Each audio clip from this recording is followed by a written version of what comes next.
Catching up on Texas politics, from Attorney General Ken Paxton's return to office to looking ahead at a special session on education. Scenes from a central Mexico City as migrants take on a risky journey to get to the U.S. border. But first tonight, we start in the Weather Center with meteorologist Nick Bannon here because we are experiencing a potential for some severe thunderstorms happening this evening and then into tonight. Yeah, even after the sun goes down, there could even be some storms after midnight that wake you up as you're trying to sleep. In fact, just a few minutes ago, the National Weather Service issued a severe thunderstorm watch for all of the Hill Country, Williamson County, and Milam County all the way until 11 o'clock tonight. It's certainly possible this watch gets extended farther south and east to cover the rest of the metro and into our eastern counties. But these are the areas that they're expecting, and so are we. Storms will develop first before moving south and east. And we already have our first storm of the day out there right now, bringing some beneficial rain to portions of Llano. And you'll notice some of the puffier clouds in the Hill Country, Lampasas County, and just to the northwest there of Bell County. These are likely where the storms and downpours are going to initiate first. And we're already seeing that one there in Llano County, southeast of the city of Llano. It's lost its lightning. It's losing some of its punch, but it's just the first of what we expect to be many showers and storms. And you can actually see what it looks like in Llano right now. Some of the puffier cumulus and cumulonimbus clouds developing and some of those showers in the area. It's 104. This heat is just destabilizing the atmosphere. That's going to lead to a potential here for some scattered to almost widespread storms and downpours tonight. And you can see the heat is everywhere. Many areas experiencing their hottest temperatures in at least 2 weeks. Austin FC hosting LA Galaxy at Q2 with a late kickoff, 8:30 tonight. If you're going to that game, maybe you're heading there early at 7 o'clock to enjoy dinner. 30% rain chances. Those get higher as we head later into the evening. 60% rain and storm coverage at 9, 40% at 11. Certainly plan on the potential anyway for storms and downpours at the game tonight, or whatever you're doing outside. Have an indoor plan ready to go, as the potential for storms with large hail and damaging winds will only grow into the evening. We'll track tonight's scattered storms. The timeline of development will show you fewer storms, but still the potential for rain tomorrow, and then relief from this triple-digit heat. Mike. All right, Nick, thanks. Political battles are brewing in Austin over the future of Texas education as Republicans spar over the acquittal of Attorney General Ken Paxton. Ryan Chandler has your look at the top political headlines of the week from the state capitol. The end of Ken Paxton's trial was just the beginning of a heated week in Austin politics. For starters, Governor Abbott confirmed this week that lawmakers will return to Austin for the third special session next month. This one to tackle the governor's top educational priority, a school voucher program that will subsidize private education with state money. It's already sure to bring some intense policy fights. I'm in this to win this. This is going to destroy public education in the state of Texas. And Attorney General Ken Paxton has returned to the office after he was acquitted in his impeachment trial. In a media tour with conservative outlets, he promised retribution and primary challenges for Republicans that impeached him. He even implicated Republican strategist and former George W. Bush advisor Karl Rove of being in on the efforts. At this week's Texas Tribune Festival, Karl Rove had some choice words in response. The guy can't keep his zipper up. This started, like a lot of political scandals do, with sex. And meanwhile, yet more whistleblowers are speaking up. At the Texas Health and Human Services Commission, employees say the state has mistakenly kicked hundreds of thousands of people off of Medicaid and forced others to wait months for food assistance. They're calling on the governor to intervene, while congressional leaders call for an audit of the state agency. There's no reason why thousands of additional pregnant women, children, individuals with disabilities should be denied access to a family physician until we're sure these problems are corrected. That's what's going on in Austin this week. I'm Ryan Chandler. Thanks, Ryan. Meanwhile, migrants continue to make the dangerous journey on top of train cars to get to the U.S.-Mexico border. This was the scene in Irapuato yesterday, where thousands of mostly Venezuelan migrants had waited for 3 days for a train to take them north to the border. When it finally did arrive, people could be seen swinging over the train's metal trailers, while others tossed up bags and handed up their children. Thousands of other migrants were also stranded in the area last week after Mexico's biggest railroad company halted 60 freight trains because of safety concerns. The company said they'd seen, quote, half a dozen regrettable cases of injuries or deaths in a span of just days. Democratic presidential candidate Robert Kennedy Jr. is stumping in Central Texas today. Supporters met RFK at this event in Bee Cave this afternoon, and according to his schedule, he is in Bastrop right now.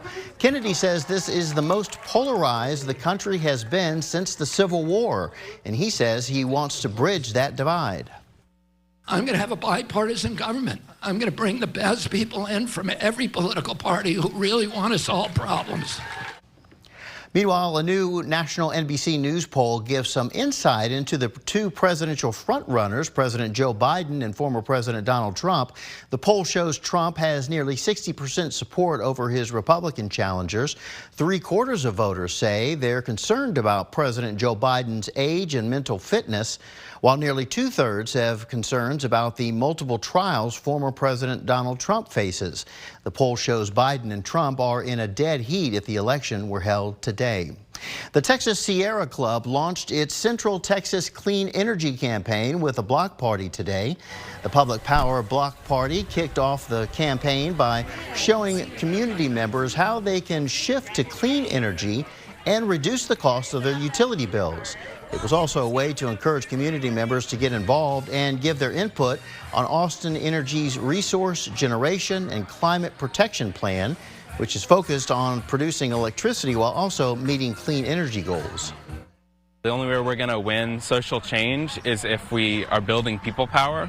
And so we want to make the current climate change and energy planning right now in Central Texas more accessible to the public.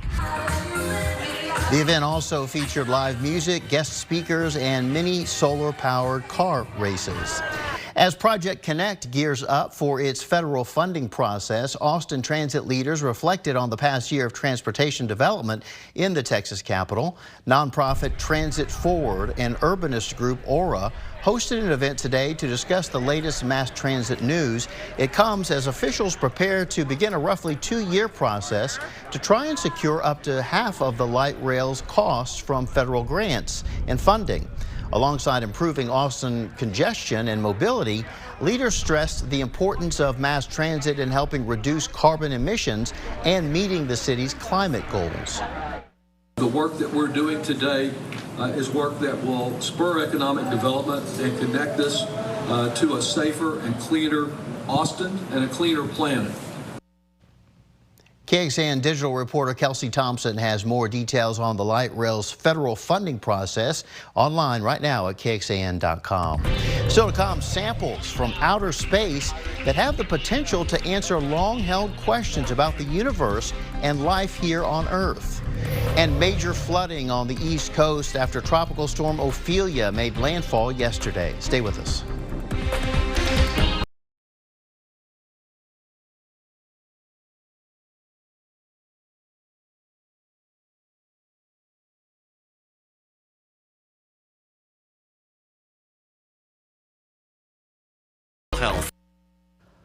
A NASA capsule carrying asteroid samples from space is back on Earth today. This marks the first time the agency has brought asteroid samples to Earth. The asteroid is estimated to have formed in the first 10 million years of the solar system's existence, and its samples could help scientists unlock secrets about the solar system and how it came to be, including how life emerged on Earth. After it was recovered, the capsule was flown to NASA's Johnson Space Center in Houston. Well, what's left of Tropical Storm Ophelia moving out to sea, but she left her mark along the East Coast with heavy rain and wind accompanied the storm as it moved up the eastern seaboard over the weekend, toppling trees and power lines, leaving tens of thousands without power in Sea Isle City, New Jersey. Some streets filled up with floodwaters and wind battered the shoreline. But while some of that water has since receded, there are still signs of flooding throughout the area, although that storm will become less of an issue now that it has really weakened and moved offshore. Hey, today, I know we're talking about the storms tonight, but it was an incredibly hot day. For the second day of fall, we got to 103 in Austin. And at both sites, Camp Mabry and the airport. We broke the record of 99 from this day in 1926 and 2005 and 2011. This also made it our 80th triple-digit day of 2023. Say there are no more, please. Well, we don't think there will be. We are watching radar, though, as storms and showers developing into the evening. We'll track the severe weather potential and time it out by the hour in First Warning Weather.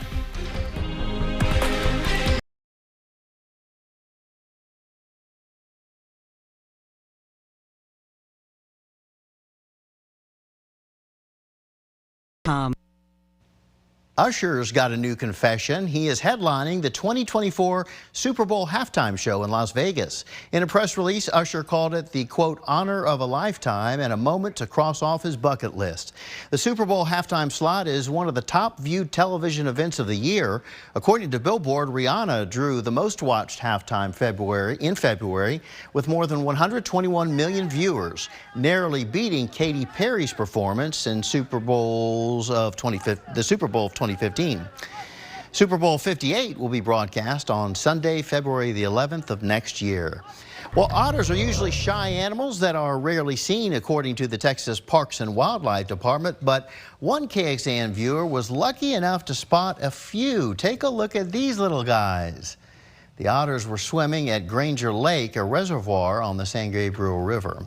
They didn't do their signature back swimming, which is a little disappointing, but still very cute, aren't they? Better luck next time. Maybe next time. All right, let's talk about the weather. We've got a lot cooking here today, huh? Yeah, the heat, first of all, that was widespread. But next up, the showers and storms that we think most people will want where they are. But they could bring some problems in the form of large hail, damaging winds, and even some very localized flash flooding not out of the question. We're starting to see the cumulus clouds starting to tower up in portions of the hill country. This is how it looks from our Whittlesey Landscape Supplies camera in Granite Shoals. Radar is only just now starting to get active over the last, say, 15 minutes or so. Spotty showers and storms forming. You can almost draw a line through the hill country to just north of Waco, where this boundary has developed that'll gradually be working southeastward and increase the rain and storm chances out ahead of it. You can see nothing severe yet in Llano or Gillespie County there, but some spotty showers and a newly formed thunderstorm. Lampasas, a shower near you in northwestern Burnett County. You're getting a little bit of rain as well. And then widening the view out with the clouds on here now. You can see the puffy white clouds starting to develop. They first develop and then quickly thereafter showers and storms develop too. This line of a loosely connected line is forming ahead of a cold front that's going to be dropping through our area tomorrow, bringing showers and storms tonight and another round of showers and storms tomorrow. Tonight's round looks more impressive and the rain more widespread. You'll see what I mean. This model's been doing a great job picking up on the storms well before any others did. In fact, if you were watching us last night, we were showing this model, which had picked up on today's increasing storm threat. And look how the storms blossom, 6, 7 o'clock in the hill country. They try to drift into Williamson County, say, between about 6 and 8. This is 8 o'clock. But for the most part, they're still in the hill country by then. And then between 8 and 10, we expect your best chance of downpours and even severe thunderstorms in the metro. This is 9 o'clock. 10 o'clock, and then we take you into the late evening and overnight hours, and there could be some lingering storms in the middle of the night that wake you up, although they'll become a bit more isolated after midnight. Then the atmosphere quietens down just a little bit, but there's the potential for another round of showers and storms here tomorrow. Tomorrow's forecast a little more uncertain because tomorrow almost depends on what happens this evening, but we've got at least a 40% chance of showers and storms tomorrow. In between a mix of sunshine and clouds. Not going to be as hot here tomorrow, and then drier weather for the most part takes over on Tuesday. Now you're going to see this rainfall forecast from one model, and you're going to look at that 4 in Austin and think, wow, we're getting 4 inches in Austin. No, that is not the case. I think there's going to be some heavy downpours and some localized 1 or 2 inch plus rainfall amounts tonight and tomorrow, but figuring out exactly where those are is going to be tough.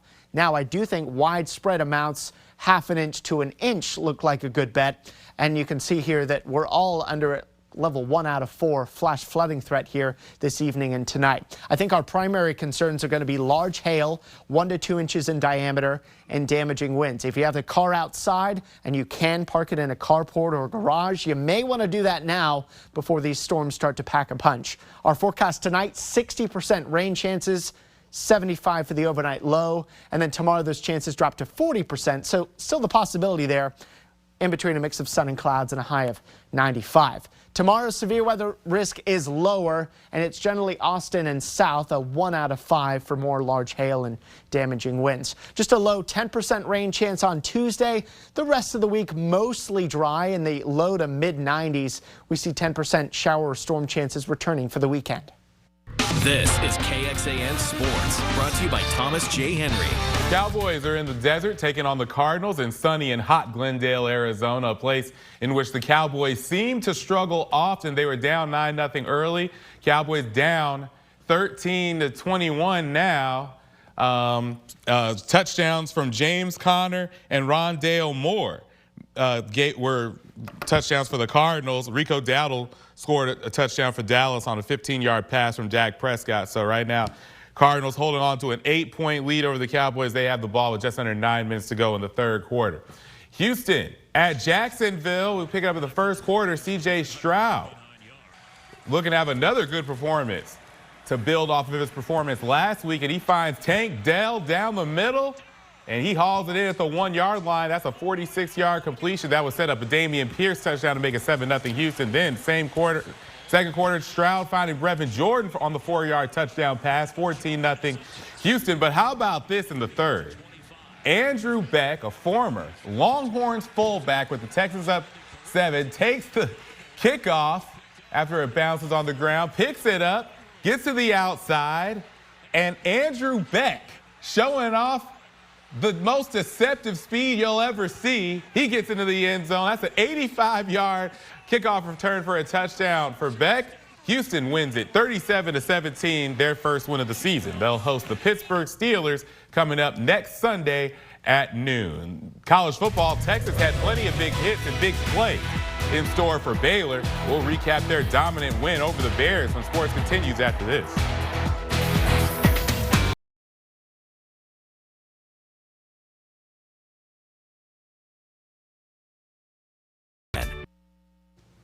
The dominant effort by Texas has them still in the top 5 of the rankings. They are ranked 3 in the AP poll, with another ranked team, the Kansas Jayhawks, headed to Royal Texas Memorial Stadium next Saturday. We got plenty of time to talk about that, but let's close the book on the matchup from last night. Texas closed the book on their days facing Baylor on the road in conference play by quieting the fired-up Baylor faithful at McLean Stadium early. Jonathan Brooks got things started with this 40-yard touchdown run, his longest of the night. He finished with 110 yards rushing.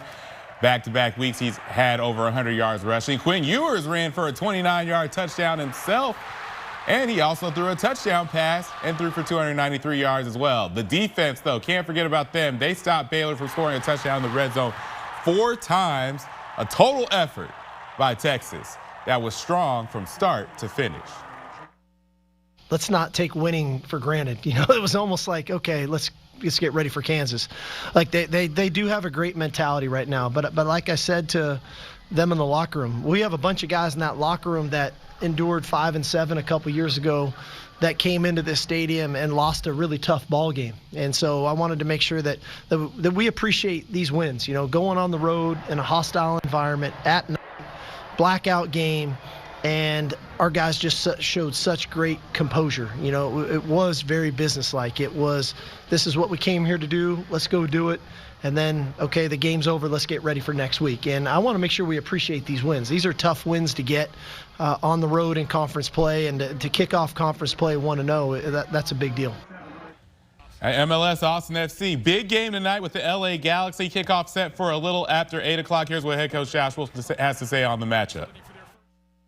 This time of the year, it's points are a premium, as we've said, and games are very much on a razor's edge. And you can see in the results that happened the other day, the games flip on a dime, and you know, they can go for you, against you. But the only thing that matters for us is the games that we can control. LA Galaxy is a team that we're aware of, and you know, pose some threats, and likewise we can pose some threats to them. All right, they need this one. Yeah, they do. We'll be back with a final look at that potential severe weather with Nick. Just stay with us.